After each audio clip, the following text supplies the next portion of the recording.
내가 예수 믿고 죄진 벗은 그 사랑의 빛을 항상 마음에 간직하고 살다가 마침내 영광의 그날에 주님을 배울 것을 노래하였습니다.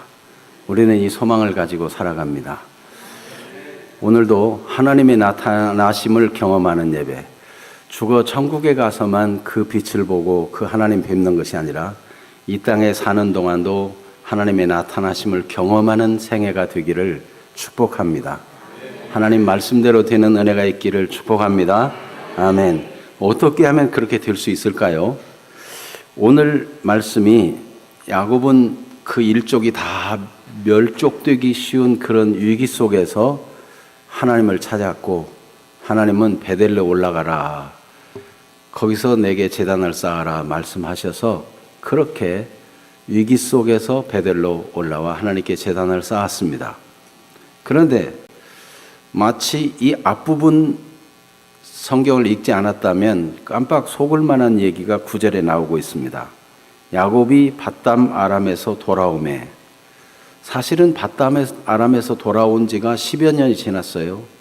세겜에서 10여 년을 머문 세월이 있는데 왜 성경은 이제 막 밧담 아람에서 야곱이 돌아온 것처럼 기록하고 있을까요? 성경을 다 안 읽어본 사람은 속이기 위해서 그럴까요? 아니면 성경 저자가 실수하는 것일까요? 얼마 전에 어떤 유튜브 하는 사람이 저 김정은 정권이 홍수 나가지고 다 죽거나 어려움 당한 사람 한 사람도 없는 것처럼 방송했다가 나중에는 수해당한 사람이 있다는 걸 방송한 걸 꼬집었더라고요. 서로가 안 맞다. 성경도 이렇게 서로가 뭔가 핀트가 안 맞는 거는 누가 실수해서 그런 걸까요? 아니면 하나님께서 의도를 가지고 하나님의 임재와 하나님의 은총을 생생하게 경험한 일에 대해서 뭔가 관련을 가지고 어떻게 해서 이 복을 받게 됐는가 하는 이유를 말하기 위해서 이렇게 의도적으로 기록한 것일까 하는 것입니다. 우리가 성경을 볼 때 뭔가 내가 약점을 잡아냈다, 실수를 잡아냈다, 이런 관점으로 보기보다는 하나님이 무슨 목적과 의도를 가지고 이렇게 기록했지라고 하나님을 존중하는 태도로 받게 되면 거기서 놀라운 비밀들을 발견하게 됩니다. 자, 그러면 밧담 아람에서 돌아온 이유를 기록한, 밧담 아람에서 돌아오매라고 기록한 이유가 무엇일까 하는 것을 살펴본 다음에 하나님을 경험하는 예배에 있어서 어떤 일이 있었는가 하는 것과 이 야곱이 하나님을 경험하는 삶을 지속하기 위해서 어떤 결단을 했는지 그것을 발견하기를 원하고, 그러면 우리는 어떤 삶으로 예배하고 우리도 어떤 결단의 삶을 살 때 계속해서 주 예수 사두한 은혜의 빛을 안고 살아가며 영광의 주님을 그날에 배울 수 있을 것인가, 하나님의 인도받는 시간이 되기를 축복합니다. 9절에 밧담 아람에서 돌아오매라고 기록한 이유, 이 원어적인 의미는 밧담 아람에서 돌아온 때에 하나님이 야곱에게 나타났다, 그 때를 말하고 있습니다. 그러면 세겜에서 산 세월은 아무것도 아니었는가? 세겜에서의 삶은 몸은 귀향했지만 내 고향으로 돌아가라고 하는 그 명령에 따르는 삶이 아니었기 때문에 이것을 빼고 이제 막 밧담 아람에서 돌아온 것처럼 기록하고 있습니다. 만약에 우리가 천국을 갔는데 우리의 한 생애를 뭐 살다가 왔느냐, 뭐 하며 살다가 왔느냐, 그러면 육신을 위해서, 죄를 위해서 험한 것을 산 것은 하나도 수에 칠 가치가 없다면 어떻게 되겠습니까? 과연 이 땅에서 죄짓거나 자기 욕심과 욕망을 채우려 하는 삶이 하나님 나라에 가치 있는 것이 될까요? 야곱이 세겜에서의 삶은 죄를 묵인한 삶이었어요. 자기 자신도 좀 하나님께 대해서 관심을 가지고 하나님과의 서약을 이행하려는 그런 열망을 가진 삶이 아니고 자기 자신조차도 세겜에서 적당히 거래하면서 편안하게 그동안 긴장했던 거 좀 풀고 살고 싶은 그런 마음이었을 거예요. 그래서 그 세겜에서의 삶이 정말 하나님 앞에서 가치 없는 삶이었다는 것, 하나님이 원래 고향으로 가라고 하는 목적과 너무 거리가 먼 삶이었기 때문에 여기 계산 속에도 넣어주지 않는다는 그 내용을 간단히 살펴보자면, 세겜의 딸, 야곱의 딸 세겜의 호기심을 가지고 구경 나갔다가 몹쓸 일을 당했어요. 그 관심 자체가 유혹될 일에 관심이 있었어요. 딸을 잘 간수하지 못했다, 영적으로 지도하지 못했다, 이런 점으로 볼 수 있겠죠. 아들들은 할례라고 하는 이 거룩한 예식을 오용해가지고 원수를, 자기 동생을 강간한 일에 대한 원수 갚는 도구로 할례를 사용했어요. 그리고 남은 이 시몬과 레위뿐만 아니라 남은 모든 자식들도 도둑질하고 약탈하는 데 합류를 했어요. 그러니까 그들의 영적 상태가 어떤가 하는 걸 알 수 있죠. 그 다음에 그의 아내나 자녀나 그의 종들이나 그에게 속한 사람들 속에 온갖 이방 신상들을 다 가지고 있었어요. 그러니까 그거를 야곱은 그냥 묵인하고 살았던 것입니다. 그래서 야곱이 하나님이 베델로 올라가라 할 때 그것을 자기가 깨닫는 마음으로 말씀을 받은 증거가 이방 신상을 다 버리고 몸을 정결하게 하고 의복을 바꿔 입으라, 이렇게 회개의 삶을 구체적으로 예시하며 지시했던 것입니다. 그러니까 그 말은 다른 말로 하면 야곱이 다 우상 숭배하고 각자 자기를 보호하는 신상들을 갖고 있는데도 묵인하고 살았다는 거예요. 그거는 진정으로 하나님 말씀하신 하나님과의 교제를 누리고 하나님의 은혜를 누리는 그 고향으로 돌아온 것이 아니었다는 뜻입니다. 그러므로 진정한 회개는 하나님을 경험하는 예배로 나아가는 문이 되는 것입니다. 야곱은 그래서 이방 신상들을 다 버리게 하고 몸도 정결하게 하고 의복도 바꿔 입게 해서 베델에 올라가서 하나님께 제단을 쌓았다는 얘기를 기록하고 있습니다. 그리고 구체적으로 그러면 하나님께 드린 그 제단, 그 예배드림은 어떤 예배였는가 하는 것을 오늘 이제 9절에서 15절이 보여주고 있는 것입니다. 다윗도 자기의 삶이 하나님 앞에 내 허물을 하나님께 자복하리라 하고 결단하기 이전과 결단하고 죄를 회개하고 자백한 이후의 삶을 대조적으로 기록하고 있어요.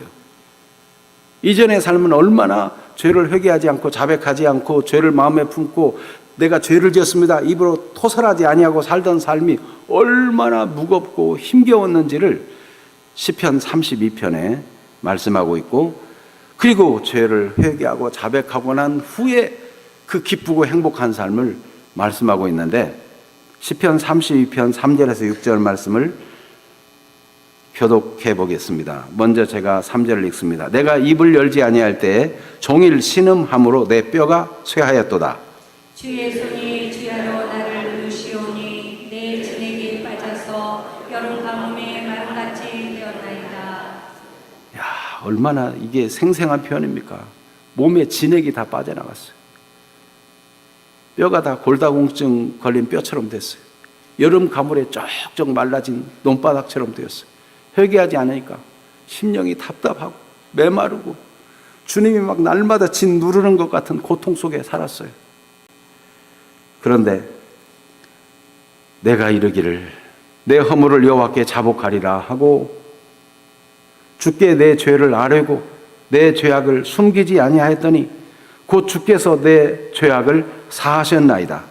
이로 말미암아 모든 경건한 자는 주를 만날 기회를 얻어서 주께 기도할지라 진실로 홍수가 범람할지라도 그에게 미치지 못하리이다. 아멘.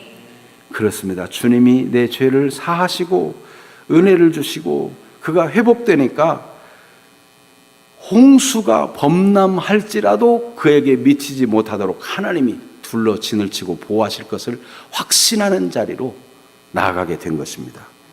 그러므로 회개는 하나님을 경험하는 예배로 나아가는 문이 됩니다. 우리가 하나님께 예배할 때마다 내 허물과 죄를 자백하고 깨닫는 마음으로 예배를 드려야 돼요. 이것이 그냥 옛날 야곱의 이야기겠거니 하면은 우리에게 별 의미가 없습니다. 하나님이 오늘 나에게도 야곱과 같이 하나님 앞에 나아가라, 다윗과 같이 하나님께 죄를 자백하고 무거운 마음, 하나님께서 죄사함을 주심으로 가벼운 마음으로 바뀌는 그런 삶, 경건한 자는 주를 만날 기회를 얻어서 주께 기도할지라. 하나님이 양심에 가책을 주고 주의 손이 누르는 것 같은 답답함이 있고 컬컬함이 있을 때 주님께 자백하고 회개함으로 나아갈 기회가 아니겠습니까? 여러분, 영적으로 메마르고 답답하고 은혜가 떨어지고 짜증만 나고 속상한 일만 자꾸 눈에 보이고 사람과의 관계도 이리저리 걸리고 계속 그렇게 살렵니까? 여러분, 주를 만날 기회로, 육신의 위기와 고통을 주를 만날 기회로 잡는 것, 이게 하나님의 은혜를 경험하는 자리로 나가는 기회가 되는 것입니다. 야곱도 주변의 가나안 족속, 브리스 족속이 이 사실을 알고 이제 우리를 공격하면 우리는 이제 다 죽었다, 그런 마음을 가졌어요. 그때 하나님 어찌하면 좋습니까? 살려주세요. 얼마나 애타는 마음이었겠어요. 그때 그 애타고 간절한 그 상황이 하나님 앞에 나아갈 기회가 되었고, 그가 그동안 미뤄왔던 서약 베델의 서원을 이행할 수 있는 기회로 삼은 것입니다. 진정으로 그래서 그는 그와 그의 모든 일족이 이방 신상을 다 버리자, 진정한 회개를 하고 하나님 앞에 나아가자, 그런 고백을 하고 그렇게 자신도 다 정리하고 그와 함께한 사람들이 다 그렇게 되기를 원하였던 것입니다. 그렇게 나아가서 하나님께 예배할 때, 하나님께 제단을 쌓을 때, 그때 바로 하나님이 나타나 주셨다는 것입니다. 하나님은 이것을 바담 아람에서 진정으로 야곱이 돌아왔다라고 치는 겁니다. 네. 여러분, 하나님이 계산에 넣을 수 있는 삶을 살아갈 수 있는 사람들이 되기를 축복합니다. 하나님이 다시 야곱에게 나타나사 그에게 복을 주시고 그랬죠. 그런데 이 하나님이 나타나 주시고 말씀해 주신 이 내용은 하나님이 어떤 분이라고 말씀하신 걸 보면 이 말씀하신 것이 허구로 끝나지 아니하고 그냥 지나가는 얘기가 아니고 이게 얼마나 믿을 만한 얘기인가 하는 것을 보여줍니다. 하나님이 무엇이라고 말씀하십니까? 하나님 자신을 11절에 하나님이 그에게 이르시되 나는 전능한 하나님이라. 하나님이 지금 이 말씀을 하시는데 내가 그냥 해보는 말이 아니고 전능하신 하나님으로, 못 이룰 것이 없는, 무엇이든지 원하면 하실 수 있는 하나님, 역사의 주관자이시며 절대자이신 하나님이 이 말씀을 하신다 말씀하고 계시는 것입니다.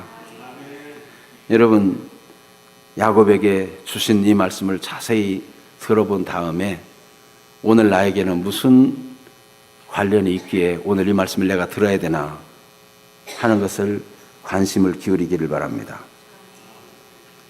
야곱에게 말씀하신 것부터 들어보겠습니다. 야곱의 이름을 이스라엘이라 부르셨는데 10절 말씀을 같이 한번 읽어볼까요? 하나님이 그에게 이르시되 내 이름이 야곱이지만은 내 이름을 다시는 야곱이라 부르지 않겠고 이스라엘이 내 이름이 되리라 하시고 그가 그의 이름을 이스라엘이라 부르시고. 아멘. 하나님께서는 야곱, 그래 너는 여전히 야곱이야, 야곱 속이는 자, 형의 뒷발꿈치를 잡고 그 삶이 보면은 늘 약삭빠르게 육신적인 생각이 늘 앞서고 그렇게 살아온 인생인데 지금 세겜에서 산 삶을 봐도 너는 여전히 야곱이다. 야곱이지만은 그러나 내가 다시는 너를 야곱이라 부르지 않겠다 말씀합니다. 하나님은 우리의 현재 상태를 다 아십니다. 그 우리가 감히 하나님께 어떻게 나갈 수 있을까? 네? 나갈 수 있어요? 내 모습 이대로 주 받으시옵소서. 이 찬양이 왜 나왔어요? 야곱의 모습 그대로를 하나님 앞에 나아가도 하나님이 불쌍히 여겨주신다는 거예요. 아직도 구습이 남아있고, 아직도 욕심이 남아있고, 아직도 세속적인 삶의 배경이 남아있고, 쓴뿌리가 남아있는 이 모습 이대로 주님께 나아가는데, 주님은 내가 내 이름이 야곱인 거 내가 안다. 야곱이지만은 내가 다시는 너를 야곱이라 부르지 않겠다. 하나님의 의지, 하나님의 인격이 말씀하고 있어요. 하나님의 인격 중에 중요한 의지를 가지고 내가 너는 야곱이라 부르지 않겠고 이제는 이스라엘이라 부르겠다고 하나님의 관점이, 야곱을 향한 관점이 너는 이제 이기는 자다. 하나님과의 관계 속에서도 항상 이기는 자이고 사람과의 관계, 세상의 관계, 모든 삶에서 항상 이기는 자로 삼겠다. 이스라엘이라 부르겠다. 여러분, 하나님께서 그렇게 이름을 불러주시니 그 이름대로 되어지는 복이 임하게 되는 것입니다. 왜냐하면 하나님이 전능하신 하나님이니까. 여러분, 우리도 자녀를 교육할 때 자녀의 잘될 미래를 바라보면서 축복의 말을 해주고 그렇게 불러주는 것, 그렇게 되어져 가는 거잖아요. 그런데 뭐 누가 조금 약점이 있다고 해서 늘 그 약점을 말하고 그 실망스러운 점만 계속 이야기하면은 낙심하고 절망해요. 그러나 좀 허물 있고 약점이 있고 모자란 점이 있어도 그건 다 그럴 수도 있는 거야. 그렇지만 너는 앞으로 잘하게 될 거야. 내가 너를 위해 기도하고 있어. 이러면서 자꾸 자녀들에게도 용기를 불어넣어주고 성도들의 교제 속에서도 서로 이렇게 믿어주고 서로를 후원하고 사랑과 칭찬과 격려를 아끼지 않는다면 하나님의 말씀대로 되어지게 되는 것입니다. 그런 은혜의 공동체가 되기를 축복합니다. 하나님이 그렇게 하시겠다는 거예요. 그래서 하나님이 골로새서 1장 22절에 보면 하나님이, 이제 신약 성경이죠, 우리 그리스도인들을 어느 정도까지 성장하고 어느 정도까지 세워주기를 원하는지 골로새서 1장 22절을 읽어봅니다. 이제는 그의 육체의 죽음으로 말미암아 화목하게 하사 너희를 거룩하고 흠 없고 책망할 것이 없는 자로 그 앞에 세우고자 하셨으니. 얼마나 놀랍습니까? 거룩하고 흠이 없고 마치 천사처럼 하나님처럼 주 예수님처럼 책망할 것이 없는 자로 주님 앞에 세워주는 것이 하나님의 목표예요. 하나님의 비전이에요. 야곱의 비전이 하나님의 비전으로 바뀌고 하나님의 비전이 야곱의 비전과 다를 바가 없는, 왜냐하면 하나님이 그렇게 비전을 주셔가지고 야곱은 이 비전을 품고 사는 사람이 되는 것입니다. 우리도 마찬가지예요. 하나님이 성령의 감동으로 기록한 이 말씀, 바울을 통해서 하나님의 뜻을 깨닫고 기록하게 하신 이 말씀대로 우리는 거룩하고 흠없고 책망할 것이 없는 자로 주님 앞에 서게 될 것입니다.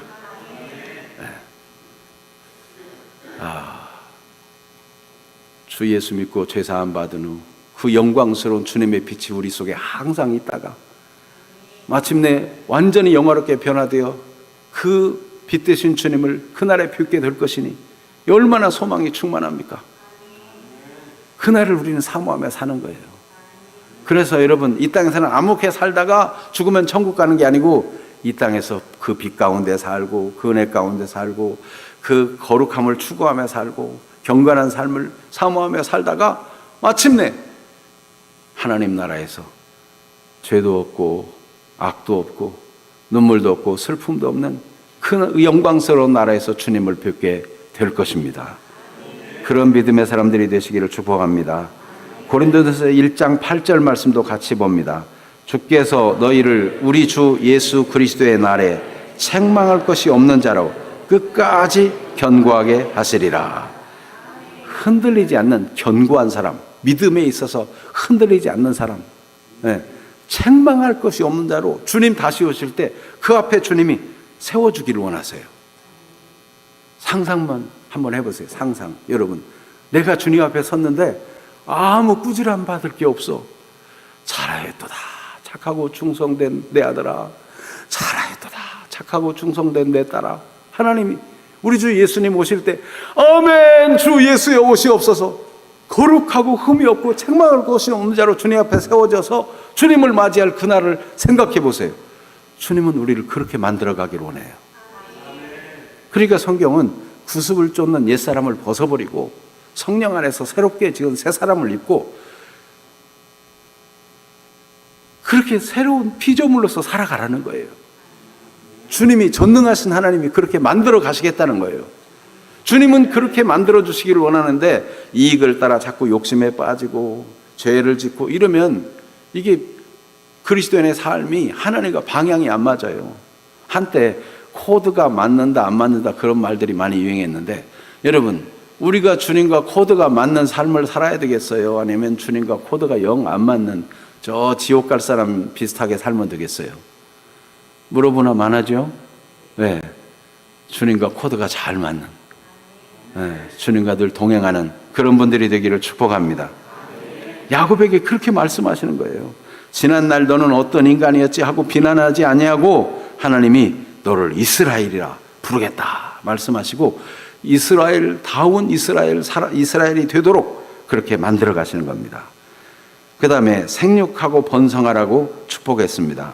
이것은 네가 바로 언약의 계승자라 그런 의미입니다. 아브라함에게 하나님께서 아브라함에게 복을 주시고 말씀하실 때 하나님이 그들에게 복을 주시며 하나님이 그들에게 이르시되 생육하고 번성하여 땅에 충만하라, 바다의 물고기와 하늘의 새와 땅에 움직이는 모든 생물을 다스리라고 말씀해 주셨어요. 땅을 정복하라 말씀했어요. 그런데 아담 하와가 범죄함으로 이 하나님의 축복, 하나님의 위임된 권세를 가지고 온 땅을 하나님의 나라가 되게 하는 일에 실패했어요. 결국은 후손들이 죄를 짓고 노아 시대 때는 하나님이 보기에 너무 역겨울 정도가 되어서 사람 지으셨음을 한탄할 지경에 이르렀어요. 하나님이 노아 시대에 노아에게 은혜를 주셔서 모든 다른 사람을 심판할 때 노아와 그 가족은 구원하시고, 홍수가 끝난 다음에 노아에게 말씀하시기를 하나님이 노아와 그 아들들에게 복을 주시며 그들에게 이르시되 생육하고 번성하여 땅에 충만하라 말씀하셨어요. 그런데 노아 후손들이 또 계속 성장하고 번성하는 가운데 또 하나님의 뜻을 저버리고 죄 가운데 빠지니까 하나님이 아브라함을 선택해가지고 아브라함을 복 주시면서 아브라함에게 이 같은 복을 말씀하신 것이 창세기 22장 17절이에요. 하나님이 시험해 봤어요. 내 사랑하는 독자 이삭을 번제로 바치라. 근데 아브라함이 기꺼이 하나님께 순종하니까 하나님이 창세기 22장 17절 22장이 바로 이 이삭을 번제로 바치려고 헌신하는 아브라함을 기록한 내용이 아닙니까? 17절에 내가 내게 큰 복을 주고 내 씨가 크게 번성하여 하늘의 별과 같고 바닷가의 모래와 같게 하리니, 하나님이 그렇게 크게 생육하고 번성할 복을 아브라함에게 말씀하시고 또 이삭에게도 말씀했어요. 창세기 26장 24절에 그 같은 복을 말씀하신 하나님이 야곱에게도 네가 생육하고 번성하여 이 언약의 계승자가 될 것을 말씀해 주신 것입니다. 특별히 생육하라는 단어는 좋은 열매로 가득 찬 것을 생육한다고 말씀하고 있어요. 그래서 그 원어적인 의미가 그래요. 그래서 여러분 영어 성경 번역을 한번 보면은 fruitful이라는 단어가 나오는데, 하나님께서는 우리 자녀를 잘 결실한 좋은 열매처럼 바라보라는 거예요. 그게 생육하는 거예요. 그게 자녀를 낳아가지고 이 자식은 잘 될 거야, 번성한다는 뜻은요 숫자가 증가하는 것 의미도 있고 크게 된다는 의미도 있어요. 하나님께서 좋은 열매, 좋은 우리 자녀로 자라가지고 크게 번성하고 크게 되고 잘 되고 그렇게 되기를 원한다는 거예요. 하나님은 야곱과 그 후손들이 그렇게 되기를 원하시는 거죠.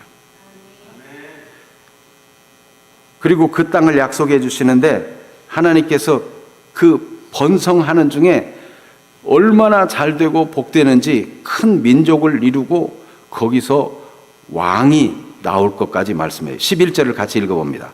하나님이 그에게 이르시되 나는 전능한 하나님이라 생육하며 번성하라. 한 백성과 백성들의 총회가 내게서 나오고 왕들이 내 허리에서 나오리라. 아멘. 그래서 이 야곱의 육신적인 혈통 속에서 왕들이 나오겠다 하신 말씀대로 왕들이, 역대 왕들이 나오고 주님이 말씀하신 왕 중의 왕 예수 그리스도가 야곱의 후손으로 태어나서 우리 인류의 죄를 구원하시는 만왕의 왕, 만주의 주가 되어지신 것이 말씀대로 다 이루어지고 있는 것입니다. 여러분, 전능하신 하나님이 축복하시고 축복한 대로 다 되어졌어요. 그리고 하나님께서 그 땅을 주리라 약속하셨는데 그 땅, 왜 하나님께서 그 땅을 주시겠다고 한 겁니까? 이것도 언약의 계승을 보여주는 내용인데 12절을 한번 읽어볼까요? 내가 아브라함과 이삭에게 준 땅을 내게 주고 내가 내 후손에게도 그 땅을 주리라 하시고, 이 원어에 보면은 이 12절의 처음 단어가 그 땅이에요. 그 땅. 히브리어에 있어서 강조 용법이 그 어떤 단어를 강조하려고 할 때 맨 앞에 쓰는 거예요. 그 땅을 주리라 이렇게 시작해요. 하나님이 왜 그 땅을 주십니까? 그 땅을 아브라함과 이삭에게 약속하신 그 땅을 준다는 것이고, 그 땅에서 하나님의 통치가 이루어지고 하나님의 나라가 이루어지고 하나님의 기쁨이 충만한 축복의 땅이 되게 해서 천하 만민이 보고 다, 야, 하나님이 다스리는 백성은 저렇게 복되구나 알 수 있도록 우리 땅도 하나님이 다스려주면 좋겠다 하는 마음을 갖도록 그 땅을 주시겠다는 거예요. 그러니까 여러분, 하나님이 야곱에게 약속하실 때, 이스라엘에게 약속하실 때 그 땅은 하나님의 나라예요. 하나님의 나라. 하나님의 통치가 이루어지는 하나님의 나라. 하나님이 왕이 되시고 다스리는 하나님의 뜻이 이루어지는 나라. 그래서 예수님께서도, 야곱의 후손으로 오신 예수님께서도, 우리의 구원자로 오신 예수님께서도 우리에게 기도를 가르쳐달라 요청할 때 마태복음 6장 9절 이하에 보면 어떻게 기도를 가르칩니까? 아버지의 나라가 오게 해달라. 아버지의 나라가 오게 하시고 뜻이 하늘에서 이룬 것처럼 이 땅에서도 이루어지게 해달라고 기도하라는 거예요. 하나님의 통치, 하나님의 다스림, 하나님의 보호하심, 하나님 왕되심이 우리가 사는 땅에 나타나고, 그리고 하나님의 뜻이 신속하게 이루어지는 하늘처럼 하나님의 뜻대로 되어지는, 거룩하고 온전한 하나님의 뜻대로 되어지는 그 뜻이 이 땅에서도 이루어져서 죄와 마귀의 세력이 결박당하고 악이 제거되고 하나님의 정의와 공의가 실현되고 모든 자에게 하나님의 평강, 샬롬이 임하는 하나님의 나라가 임하기를 기도하라는 것입니다. 하나님이 곧 야곱에게 이런 전능하신 하나님으로 이런 축복의 말씀을 주시고 약속을 주시는 것입니다. 그런데 이것이 그리스도를 믿는 우리하고 무슨 관련이 있을까? 여러분, 일단은 이 경험이 관념적인 것이 아니고 실제적으로 생생한 경험임을 나타내는 오늘 성경 구절이 있습니다. 그것이 무엇입니까? 9절에 보면 하나님이 야곱에게 다시 나타났다. 하나님이 나타나셨다. 그리고 13절을 같이 읽어봅니다. 하나님이 그와 말씀하시던 곳에서 그를 떠나 올라가신지라. 눈에 같이 말씀하시던 그 장소가 있었고 거기서 떠나 올라가시는 것을 볼 수 있었어요. 실제로 생생하게 하나님을 경험한 것입니다. 창세기 18장 33절에도 보면 아브라함이 하나님 앞에서 간절히 기도합니다. 소돔 고모라를 위해서 기도해요. 그래서 의인 10명만 있어도 이 성을 멸하지 않겠다는 말씀을 들었어요. 그리고 기록된 내용이 여호와께서 아브라함과 말씀을 마치시고 가시니 아브라함도 자기 곳으로 돌아갔더라. 일정한 장소에서 하나님과 아브라함이 대화하고 하나님이 가시고 아브라함도 자기 곳으로 가고, 실제적인 아주 생생한 하나님을 경험하는 시간이었다는 것을 볼 수 있습니다. 자, 그렇다면 오늘 우리는 어떻게 하나님을 경험하는 예배를 드릴 수 있을까?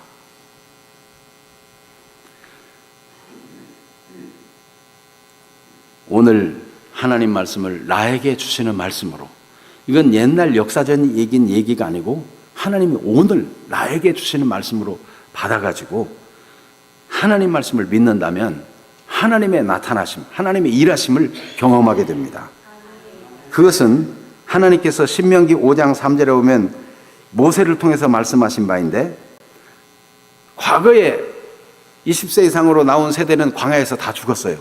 이제 새로운 세대가 일어났어요. 이들이 군대가 되어가지고 가나안 땅을 정복해야 돼요. 모세는 그 새로운 일어난 세대들에게 말씀합니다. 신명기 5장 3절 같이 읽어볼까요? 이 언약은 여호와께서 우리 조상들과 세우신 것이 아니요 오늘 여기 살아있는 우리 곧 우리와 세우신 것이라. 가나안 땅에 가서 어떻게 정복하고 거기서 어떻게 살 것을 말씀하신 모든 계명은 옛날 우리 조상들에게 하신 것이 아니요, 그 조상들에게는 안 했는데 지금 이제 이 얘기한다, 그런 뜻일까요? 강조점이 뭐예요? 옛날 하나님이 시내산에서 나타나시고 말씀해 주신 게 틀림없어요. 그런데 우리 조상들과 세우신 것으로 끝나면 안 된다. 옛날 우리 조상들과 세운 것이 맞지만은, 그러나 어떻게 인식해야 되느냐? 오늘 여기 살아있는 우리, 곧 우리와 언약을 세운 것으로 믿고 받아들여야 된다는 것을 모세가 강조하고 있어요. 이거는 하나님의 마음이에요. 오늘도 하나님은 야곱은 좋겠네, 하나님이 허물이 있어도 야곱이라 부르지 않고 이스라엘이라 불러준다니까 야곱은 잘 됐네, 복 받았네, 그리고 말 것이 아니고, 이것은 옛날 야곱에게만 말씀하신 것이 아니고 오늘 여기 살아있어 예배하는 이 예배가 하나님을 경험하는, 하나님의 나타나심을 경험하는 예배가 되기를 원하는 마음으로 말씀 받는 자를 위해서 지금 하나님이 말씀하고 계시다, 이렇게 받아야 된다는 것입니다.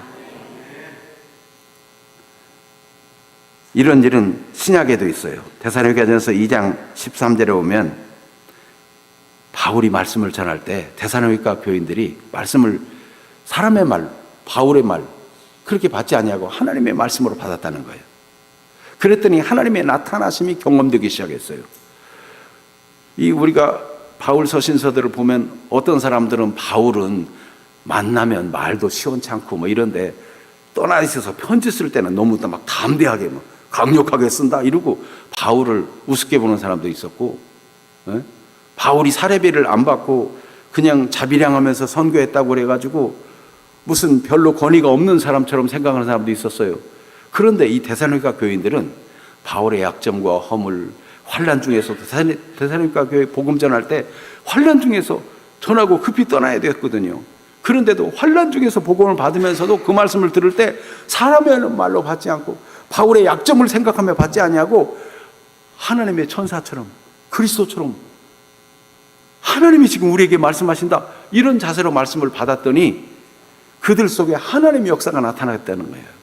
같이 한번 읽어봅니다. 데살로니가전서 2장 13절.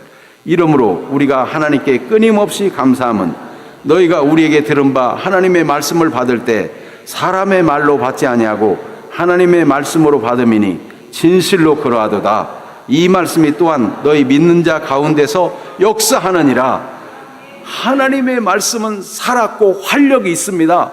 혼과 영과 및 관절과 골수를 찔러 쪼개기까지 하고 사람의 깊은 곳까지 다 살펴서 감찰하시는 분이십니다. 하나님의 말씀은 그래서 어떻게 됩니까? 하나님의 말씀으로 받았더니 데살로니가 교회는 믿음의 역사, 믿음으로 역사가 나타나기 시작했어요. 하나님이 하시는 일이 나타나기 시작했어요. 사랑의 수고, 하나님의 말씀으로 받으니까 사랑하는 마음으로 막 기꺼이 수고하고 헌신하는 일들이 나타났어요. 소망에 인내, 그 환난과 박해가 많은데도 하나님의 말씀대로 믿고 소망하면서 어려움들을 이겨내는 사람들이 되었어요. 이게 하나님의 말씀을 받는 마음의 자세가 어떠냐에 따라서 하나님의 나타나심을 경험하는 게 나타난다는 것입니다. 여러분, 오늘 예배가 하나님을 경험하는 예배가 되기를 축복합니다.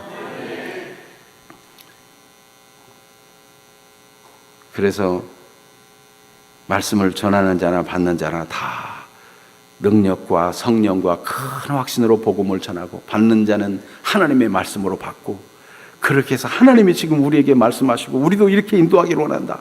우리도 허물 없고 책망할 것 없이 하나님 앞에 세워지기를 하나님이 전능하신 하나님이 원하고 우리를 후원하고 계시고 때마다 일마다 돕고 계시다는 사실을 확신하면서 살아가는 거하고 그냥 되나케나 사는 거하고 자세가 다르죠. 여러분, 하나님은 여러분의 후원자이십니다. 여러분의 말할 지혜를 주십니다. 여러분이 어떻게 행할 것을 알게 하십니다. 그래서 여러분이 박해를 받고 어려움 받을 때도 무슨 말할까 염려하지 말라. 그때 할 말을 주시는 분이 성령이시다 그러잖아요. 여러분, 우리가 블레싱 데이를 앞두고 전도할 때 무슨 할 말을 걱정하지 말고 주님의 성령을 의지하며 주님이 내 죄를 사하시고 주님이 주신 빛이 내 안에 늘 있으니 주님이 나를 통해서 말씀하실 것이다 믿고 담대히 나가서 사람들과 대화해보고, 그러면서 인간은 죄인이고 더 이상 사람으로서는 해결책이 없는데 하나님이 사랑으로 하나님의 아들 그리스도를 보내주신 것을 말씀대로 담대하게 얘기하면 듣는 자 속에 하나님의 말씀으로 들어가게 될 때 영혼이 구원받고 살아나는 일이 여러분을 통해서도 나타나는 것입니다. 하나님의 일하심이 나타나는 생애들이 되기를 축복합니다. 그래서 여러분, 신앙생활은 하나님을 경험하는 신앙생활이 돼야 흔들림이 없어요. 끝까지 책망할 것이 없이 견관자로 서게 되는 거예요. 억지로 그냥 끌려다니듯이 신앙생활하면 지치게 돼요. 지치게 돼. 억지로 내가 막 무슨 수양 쌓듯이 하면은 이게 너무 지쳐요.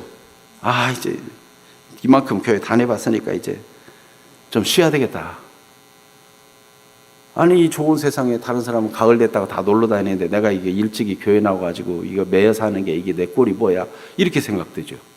그런데 하나님의 은혜로 충만하고 성령의 나타나심을 매번 경험하고 기도할 때마다 하나님이 얼마나 나를 사랑하시는지 느껴지고 경험되고 감사가 일어나고 기쁨이 나타나고 이러면요, 자원하는 마음으로 즐겁게 일주일이 너무 길다, 얼른 빨리 가서 주일 예배를 드렸으면 막 이런 사모하는 마음이 나타나고 새벽같이 나와서 막 기도하고 이런 일이 나타나는 거예요. 네? 여러분, 하나님의 나타나심과 은혜를 경험하는 일들이 여러분 일상이 되기를 축복합니다. 아멘. 야곱은 하나님을 경험하는 삶을 지속하기 위해서 중요한 결단을 하고 기념 이름까지 짓습니다. 여러분, 오늘 이 예배로 그냥 의미 없이 지나가지 말고 오늘 여러분도 야곱처럼 한번 뭔가를 결단할 수 있는 시간이 되었으면 좋겠습니다. 야곱은 어떻게 했는가? 돌기둥을 세우고 거기다가 전제물과 기름을 부었어요. 그리고 그 지역 하나님이 나타났던 그곳 이름을 베델이라 지었어요. 여러분, 성경을 그냥 깊이 있게 읽지 아니하면 아니, 베델이라 이름 지은 거 옛날에 하나님이 28장에 나타날 때 한 게 아닌가? 그거 뭐 또다시 반복하는 내용이네 이러면은 이게 별로 시답지 않게 지나갈 수 있어요. 그런데 여러분, 지금 생생하게 야곱이 하나님을 경험하고 있고 그 서약을 이행하는 모습이 오늘 말씀이에요. 이전에 창세기 28장에서 서원할 때 어떻게 했습니까? 28장 21절 22절을 같이 읽어보겠습니다. 내가 평안히 아버지 집으로 돌아가게 하시오면 여호와께서 나의 하나님이 되실 것이요 내가 기둥으로 세운 이 돌이 하나님의 집이 될 것이요 하나님께서 내게 주신 모든 것에서 10분의 1을 내가 반드시 하나님께 드리겠나이다 하였더라. 그러면 28장은 뭐가 과거에 안 됐다는 모습입니까? 하나님이 다 지켜주시고 먹을 것도 주시고 입을 옷도 주시고 그래서 평안히 돌아오게 하시면 그때 여호와께서 나의 하나님이 되실 것이라. 그러면 그때까지는 야곱이 신앙생활 어떻게 했겠어요? 할아버지 아브라함의 하나님, 아버지 이삭의 하나님은 알겠는데 아직 여호와는 나의 하나님으로 잘 느끼질 못하겠어. 관념적으로는 우리 할아버지 하나님, 아버지 하나님이 나의 하나님이다. 관념적으로는 아는데 진짜 여호와는 나의 하나님이야, 이 고백이 안 나오는 거예요. 그런데 내가 실제로 하나님이 이 바다마람 먼 땅에 가가지고 하나님이 나를 지키셔서 먹을 음식과 입을 옷을 주시고 평안히 아버지 집에 돌아오게 하신다면 그때 비로소 나는 진정으로 고백하게 될 것입니다. 여호와는 나의 하나님이라고. 생생한 경험한 하나님을 고백하게 될 것입니다. 그 서원을 베델에서 이전에 한 거예요.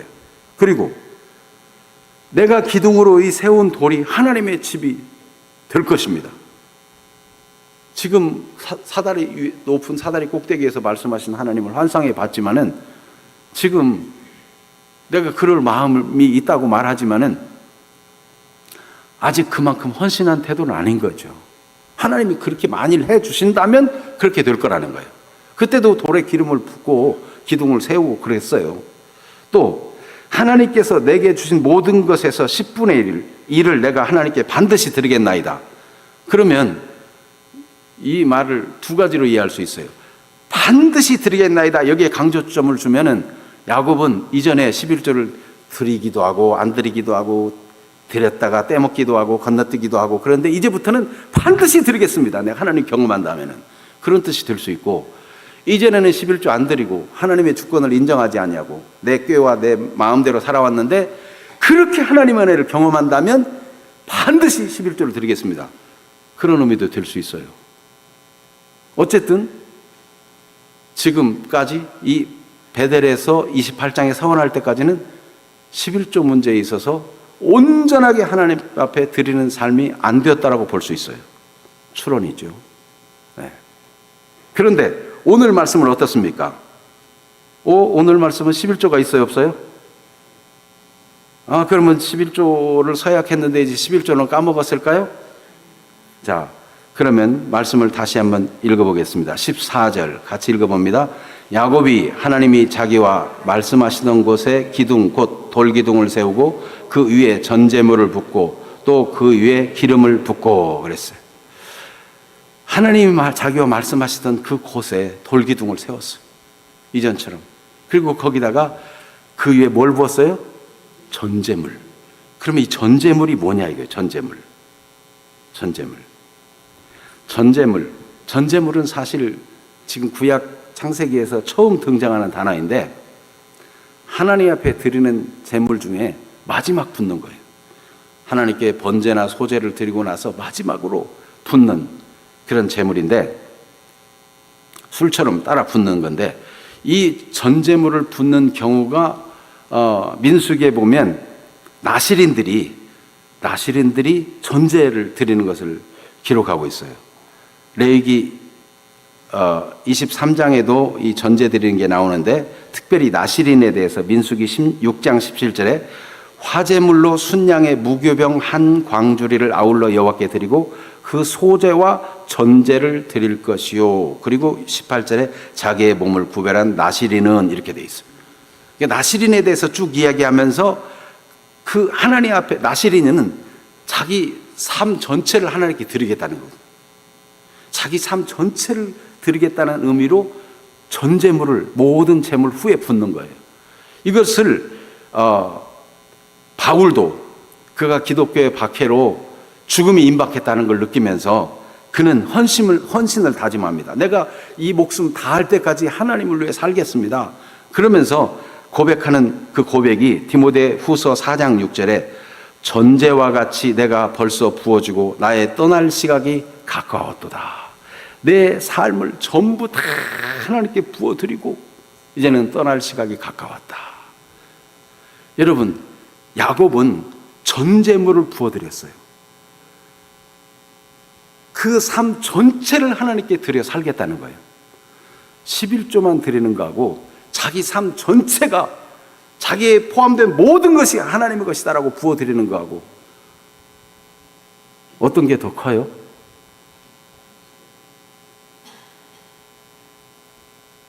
별로 물어볼 필요가 없죠. 너무 답이 뻔해서 아무 대답을 안 하시는 것 같아요. 네. 여러분, 우리가 그리스도 안에서 지금 성경에 무슨 달이며 날이며 절기며 뭐 율법적으로 그렇게 지킬 필요가 없다라고 얘기하는 거는 이제 주일도 지킬 필요가 없고 성경이 이제 뭐 그런 거 다 지킬 필요도 없으니까 이제 뭐 추수감사절도 지킬 필요 없고 부활절도 지킬 필요 없고 아무 절기도 지킬 필요 없다, 그런 뜻일까요? 성경은요, 모든 날이 하나님의 날, 우리의 재물 모두가 하나님의 것. 복음 안에서는요, 주님이 자기 피로 우리를 사서 속량 자기가 속전을 지불했어요. 그래서 우리는 이제 누구의 것이 되었어요? 하나님의 것이 되었어요. 우리 몸이 하나님의 것이 되었기 때문에 모든 날이 다 하나님의 것, 모든 재물이 하나님의 것, 이런 삶이 된 거예요. 이게 그리스도인의 삶이에요. 그러니까 야곱이 지금 자기 자신을 전제로 부어드리는 그 헌신을 고백하고 있고, 기름은 거룩함으로 구별할 때 기름을 붓지요. 그래서 기름을 부었다는 것은 자신의 삶을 거룩하게 구별된 삶을 살겠다, 그런 의미도 되고, 성령의 기름과 연결되어서 성령으로 말미암아 기뻐하는 삶, 이렇게도 해석될 수 있는 내용입니다. 어쨌든 야곱은 하나님을 경험하고 나니까 이제는 자기 삶을 거룩하게 드리는 삶을 살고 싶은데, 자기 생애를 다 부어드리는 헌신의 삶을 살겠다는 결단을 하게 된 거예요. 그러니까 계속해서 하나님을 경험하는 삶으로 나아가게 되는 생애가 되었다는 것을 이렇게 보여주고 있어요. 이전까지 야곱의 생애에 얼마나 고난과 역경이 많았습니까? 하나님은 이 하나님을 경험하는 예배를 통해서 야곱에게 이런 야곱이 결단한 모습을 보여주면서 이 말씀을 듣는 우리는 어떻게 생각해야 될 것인가? 여러분, 11조라는 것은 하나님이 하나님의 주권을 인정하는 요구사항이 11조예요. 모든 것이 하나님의 것이고, 내가 모든 것이 하나님의 것이고 하나님의 뜻대로 살겠습니다 하는 마음으로 11조를 드리는 거예요. 여러분 삶에 중요한 결단들이 계속 이어져서 우리 주님 앞에 거룩하고 책망할 것이 없는 자로 나타나고 세워지는 주인공들이 되기를 축복합니다. 그래서 여러분은 야곱이 아니고 이스라엘입니다. 하나님이 여러분을 놀랍고 영광스러운 존재로 축복하시고 그렇게 불러주시고 그렇게 만들어 가실 것입니다. 주님을 섬기고 주님 말씀에 순종하는 삶이 이렇게 기쁠 수가, 이렇게 감사할 수가, 감격하며 사는 생애로 주님은 만들어주고 싶어 하십니다. 그런 은혜를 사모하는 분들이 되기를 축복합니다. 그러므로 내 자신의 정체성을 나는 이스라엘이다, 승리자다, 죄에 대해서 승리하고 마귀의 유혹에 대해서 승리하고, 나는 내 자신의 구습에 대해서 승리하고, 모든 삶에서 승리하고, 하나님과의 관계에서도 승리해서 하나님과 깊이 있게 교제하고 하나님 만나는 행복이 가득 찬 그런 하나님의 샬롬이 충만한 생애를 살 것이다, 이 고백을 늘 간직하고 기도하는 분들이 되기를 바랍니다. 우리 믿음의 형제 자매들에 대해서도 약점이 보여도 저 인간은 어떻고 이러지 말고, 저분은 잘 될 분이야, 저분은 이스라엘이야, 이런 관점으로 보고 축복하는 사람들이 되기를 바랍니다. 당장 실천해 봅시다. 정말 잘 될 분이십니다, 이스라엘이십니다 라고 한번 옆에 사람에게 인사합시다. 네, 앞뒤로 서로 한번 인사합시다. 네, 정말 잘 될 분이에요. 네, 이스라엘이에요, 승리자예요. 네. 그래서 우리가 서로를 위해서 기도할 때도 이게 자기의 정체성과 아울러 우리 믿음의 형제 자매를 보는 관점이 달라져가지고 하나님의 관점같이 바뀌어가지고 그렇게 믿음의 공동체, 기쁨이 충만한 공동체, 주님 앞에 섰을 때 부끄러울 거 없이 잘했다 칭찬받는 그런 공동체로 주 앞에 서는 교회다운 교회, 하나님의 뜻을 이루는 교회, 범사에 감사함이 넘치는 그런 교회 되기를 축복합니다. 아멘. 이 시간 내 이름 아시죠라는 찬양, 아까 우리 싱어들이 불렀는데 그 찬양을 한번 부르고 말씀에 의지하여 기도하기를 원합니다. 주님은 우리의 이름을 아십니다. 우리의 연약함도 아시고 우리의 현주소도 아십니다. 그러나 주님은 우리를 이스라엘이라 부르시고 우리의 흐르는 눈물도 닦아주시고 우리를 떠나지 않고 함께 해주시길 원합니다. 나를 지으신 주님, 내 안에 계셔 처음부터 내 삶은 그의 손에 있었죠. 내 이름 아시죠? 내 모든 생각도, 내 흐르는 눈물 그가 닦아주셨죠. 싱어들은 마이크를 잡고 크게 불러주세요.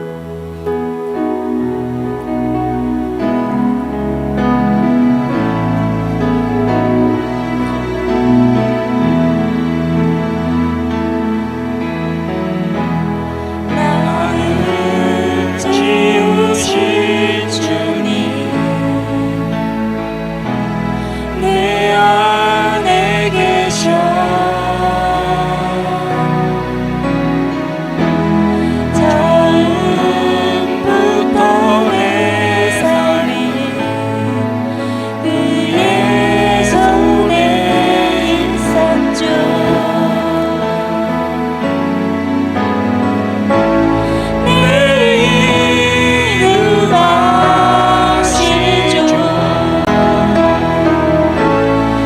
내